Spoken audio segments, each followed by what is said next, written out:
Kita beektu jirra dhaamsa hoogaheere Oromoota maraa yoo lubbuun jiraanne turrullee wal gaarra akka dootti godhee naaja'ee na daraa.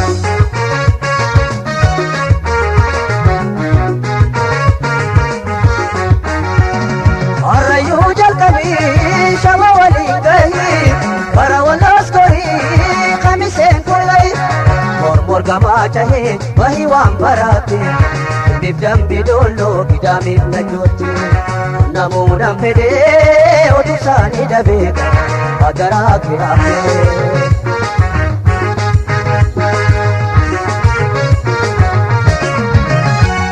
Jimmaa fi Aggaaroo mattuudhaa fi gooree amsanaa qunnamii dagattee kan tarree malleen baadiyyaadha kayuu dadhabdullee hojii fi Booranaa Arsiidhaa fi Baalee hundanaa dubbisii miidhagtaa'e dhibaminaaf ta'ee.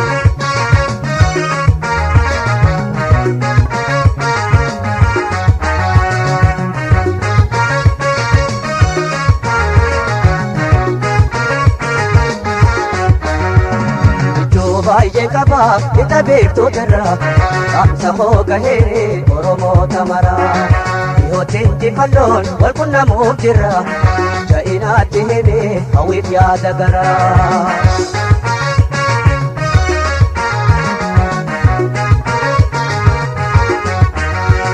Waanoowwan koo baay'ee kallee biyyaa ba'ee jiraachuu dadhabee bakka toota ta'e.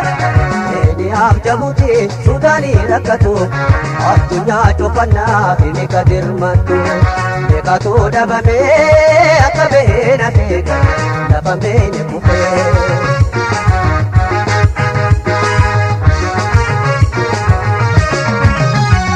Gallayaa shiraatu nuti tuutti jaarri Oromiyaa guutuu keessanaaf barmaari Amma kibbaa bahaa fi dhiyaatti Awurooppaa fi Eshiyaa kanneen Ameerikaatti sabboontoota magii hawwii waliin tuqiiqa himimaan koo haqee.